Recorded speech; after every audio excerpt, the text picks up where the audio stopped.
Some of you may have noticed that there was this person who came up and handed me a note just a moment ago. It was Myron Donikowski, who is one of the leaders of the Puerto Rico trip, and he said that a quick count was that $1,450 was given in the coffee can offering, and he says, "Thank you, congregation." So that's wonderful news. I invite you, if you would, to stand in honor of the reading of the gospel.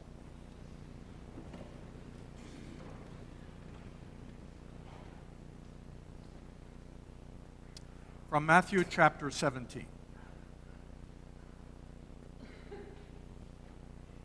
After 6 days, Jesus took Peter, James, and John, his brother, and brought them to the top of a very high mountain. He was transformed in front of them. His face shone like the sun, and his clothing became white as light. Moses and Elijah appeared to them, talking with Jesus. Peter reacted to all of this by saying to Jesus, "Lord, it's good that we are here. If you want, I'll make 3 shrines, one for you, one for Moses, and one for Elijah." And while he was still speaking, look, a bright cloud overshadowed them.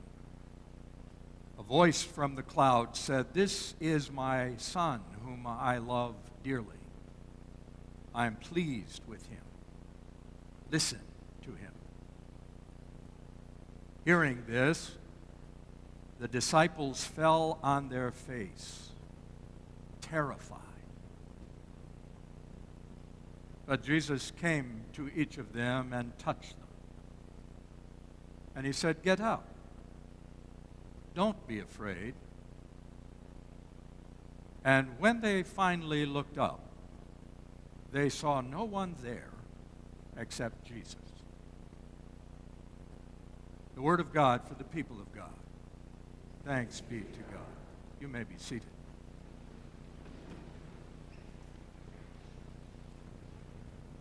Will you pray with me?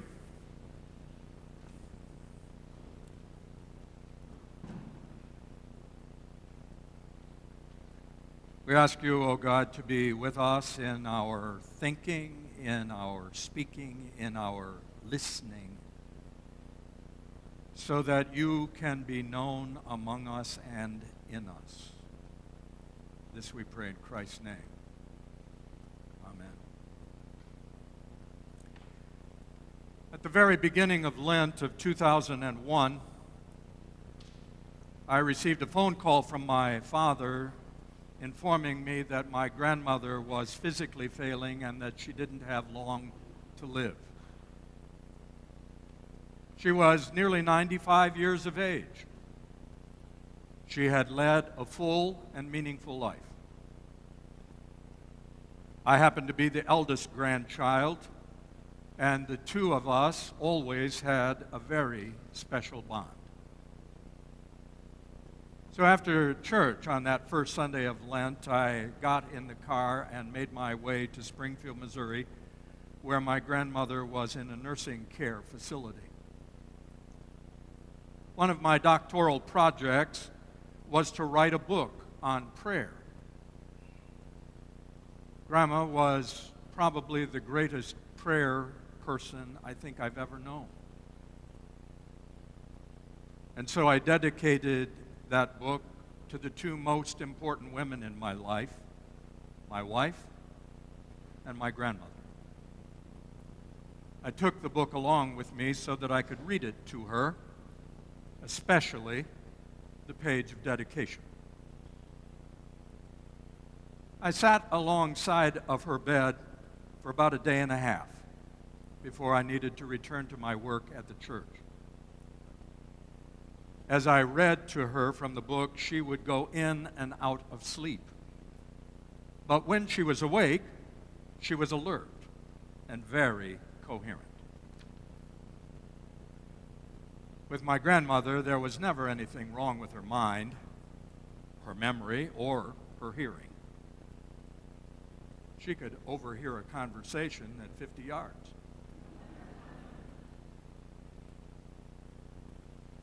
But in those 2 days, we had some memorable conversations that I cherish.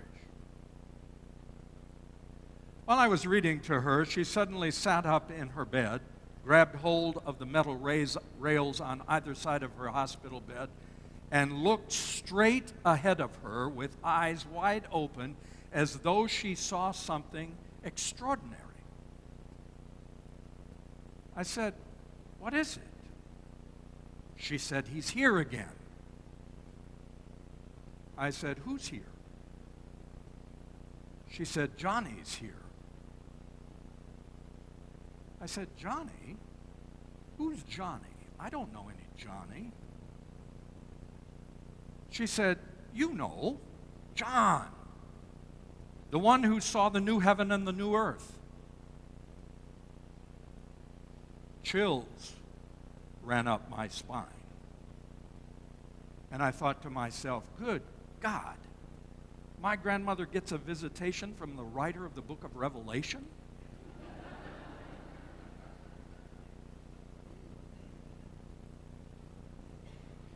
I said, "What does he want, Grandma?" She said, "He wants me to come with him." I said, "So go. It's okay. Everybody will be all right. Just go with him." She said, "No, it's not time yet." I said, "What are you waiting for?" She said, "I'm afraid. I don't know what's beyond what I cannot see."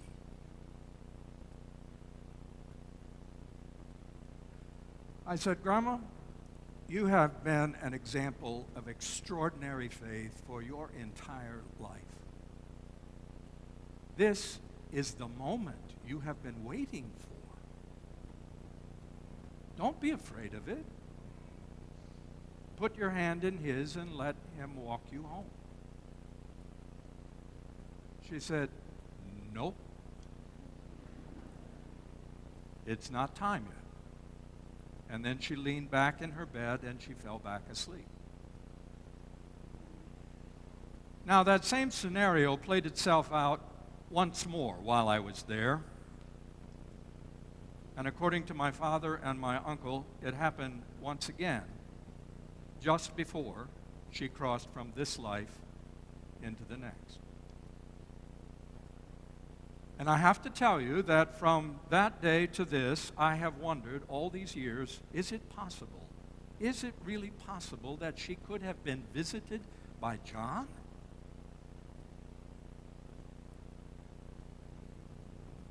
I don't know. I really don't know.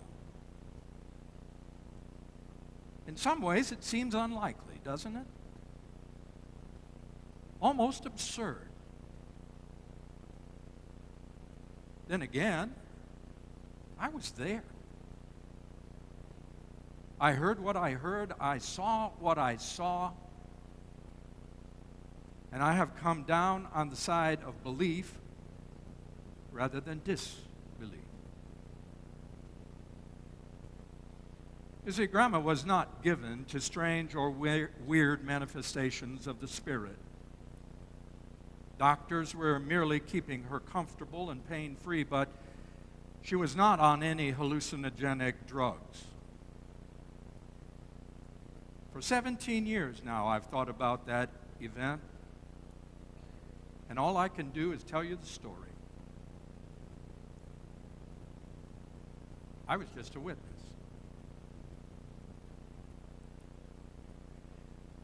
Don't you know it's the same dilemma that all of us must deal with every time we read or hear the story of the Transfiguration? What happened on that mountaintop was a story that probably ruminated in the mind of Peter, James, and John for years and years. They probably talked about it with each other. They challenged one another about their memories and what they saw and what they heard. And they wondered, I'm sure they wondered, if anybody would ever believe their story. But in the end,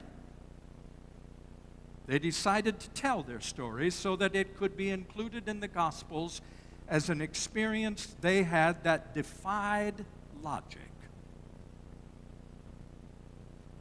They were simply witnesses. That's all they were.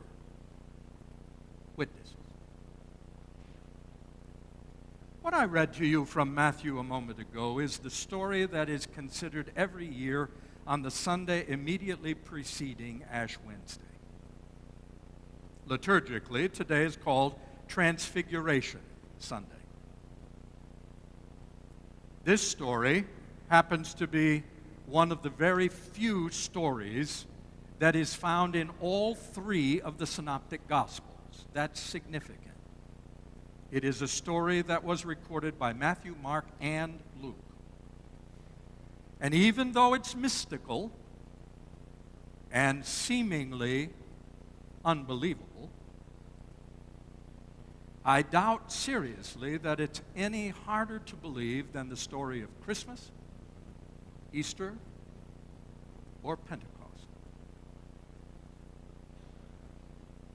When we think about it, it was not uncommon for Jesus to withdraw from people in order to spend time in prayer. It was how Jesus took care of himself. It was also not uncommon for Jesus to take along Peter, James, and John during those times of seclusion. According to Matthew, that particular day, Peter, James, and John saw a miracle. It was an odd kind of miracle, unlike anything that they had ever experienced or seen before. Jesus looked different. His countenance, it said, shone like the sun, and his garments radiated light. According to the story, Jesus was visited in that moment from Moses and Elijah. The three were talking together. It had to have unsettled the disciples. I mean, after all, Moses and Elijah had been dead for centuries. And yet, since all three of the gospel writers told the story almost identically, there is little doubt that Peter, James, and John were convinced that what they saw was true. Moses, you might recall, was the one iconic Hebrew leader, the lawgiver, the one who led the children of Israel out of bondage into freedom. He was their deliverer who led the people to the promised land. He gave them a vision. He gave them hope for the possibilities of the future, of what life was going to be beyond their slavery. Elijah was considered the greatest of all prophets. His voice was the voice of God, who spoke to the people with great authority. Both Moses and Elijah were patriarchs of the faith who had seen the glory of God that came down from heaven like a cloud. Both of them had heard an audible voice of God giving affirmation and instruction. Think about it this way. The Transfiguration was actually a visitation from the communion of the saints that affirmed Jesus in a powerful way. In fact, I believe that Jesus was able to turn his face toward the cross and endure his suffering and his crucifixion because of what happened on that mountaintop. What Matthew described as the coping mechanism of Peter, James, and John is probably similar to the coping mechanism we would have had we been there. they fell down, face first, terrified. And Jesus came to each of them individually. He touched them. He invited them to get up. And then he said this phrase,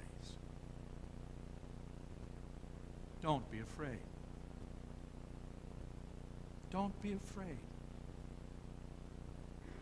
Don't be afraid of what you've seen or heard. Don't be afraid of the mystery of life and life beyond death. Don't be afraid of what might happen either today or tomorrow. Don't be afraid of the future, because I'm already with you. I'm walking with you into your future. Don't be afraid, because there's this great cloud of witnesses that walk alongside of you, giving you the inspiration and instruction to endure anything that you are enduring. Don't be afraid."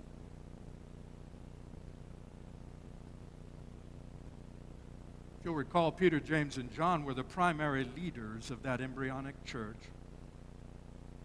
They needed desperately a faith that was going to be strong and secure.